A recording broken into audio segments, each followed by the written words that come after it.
All right, famous and fashionable hit the links. Pebble Beach this weekend, a sight to be seen. And not a lot of people talked about golf there this weekend, Olivia. It was all about the cars, instead the jet set. There, look at the most expensive cars in the world, the Pebble Beach Concorde d'Elegance. Bloomberg Pursuit reporter Hannah Elliott rubbed shoulders with the creme de la creme of classic car collectors. She joins us from Carmel. I was there this weekend, but just amazing. Among all of these cars, a lot of serious car collectors, a lot of gearheads. Was Jay Leno there? I heard Jerry Seinfeld was around. We had some big names there.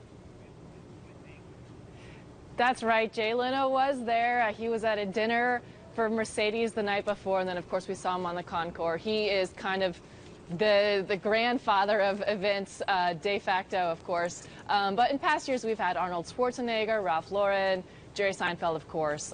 They're regular car guys you'd expect to see, plus a lot of very well-known collectors within the industry. And a lot of sick cars. A lot of sick cars. Hannah, which were the hottest models this year? The Ferraris, of course. Everyone expects this, and we're kind of just waiting. Okay, when is this Ferrari craze going to end? It's still the Ferraris. As of last night's auctions, of the top 10 sellers, 7 were Ferraris again. So the Ferrari craze is still there. Again, it's the Ferrari 250s from the early 60s, 1962, 1964.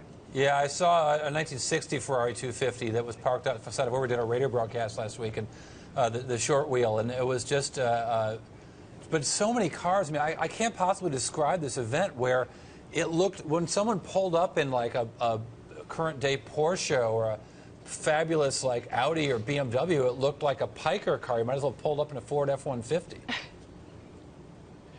It's true. I mean, you get used to seeing Bentleys, Rolls Royces, right. Jaguars. They're just street parked, and no one even bats an eye. I mean, those are very, very ho-hum compared to what we see here.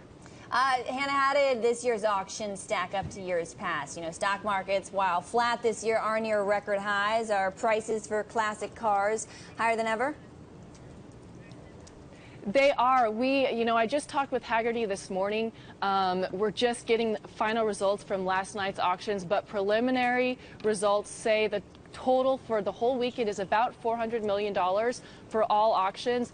Last year was $415 million. So it's generally in the same area. We'll get final numbers later this week. Growth is still there, still maximum prices, $17 million for the highest cars.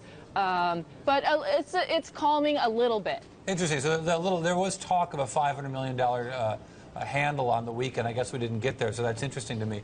But there's also the car show, right, which is a big part of this. Who was the winner this year? Of course, the winners can't repeat, so it's a new car winning at least. What was it?